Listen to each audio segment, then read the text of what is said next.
విజయనగరం జిల్లా కురుపాం నియోజకవర్గ వ్యాప్తంగా సిఐటియు ఆధ్వర్యంలో అఖిల భారత సమ్మె చేపట్టారు. ఈ మేరకు కురుపాం, గుమ్మలక్ష్మీపురం, జిఎమ్మ వలస, గరుగుబిల్లి, కొమరాడ మండలాలలో అంగన్వాడీలు, ఆశయాలు పెద్ద ఎత్తున సమ్మెలో పాల్గొన్నారు. ఈ సందర్భంగా సిఐటియు జిల్లా కార్యదర్శి బివి రమణ మాట్లాడుతూ కార్మికులకు రాజ్యాంగం కల్పించిన 29 కార్మిక చట్టాలను కేంద్ర ప్రభుత్వం రద్దు చేసి కొత్తగా 4 లేబర్ కోడ్లను తీసుకొచ్చిందని, ఈ కొత్త చట్టాల వలన కార్మికుల హక్కులను కోల్పోయి పనిభారం పెరుగుతుందన్నారు. కేంద్ర ప్రభుత్వం తీసుకొచ్చిన 4 లేబర్ కోడ్లను రద్దు చేసి సమాన పనికి సమాన వేతనం ఇవ్వాలని, కార్మికులకు 12కు పెంచిన పని గంటలను తగ్గించాలని, అసంఘటిత కార్మికులకు సామాజిక భద్రత కల్పించాలని డిమాండ్ చేస్తున్నామన్నారు.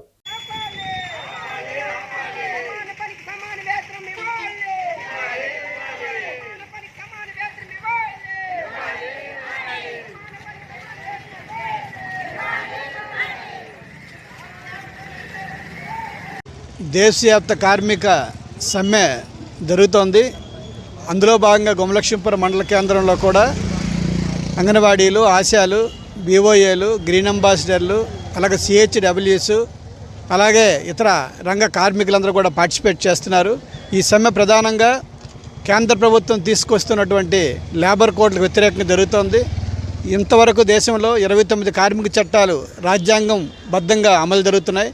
ఈ 28 కార్మిక చట్టాలని రద్దు చేసి 4 లేబర్ కోడ్లుగా ప్రభుత్వం మార్చింది.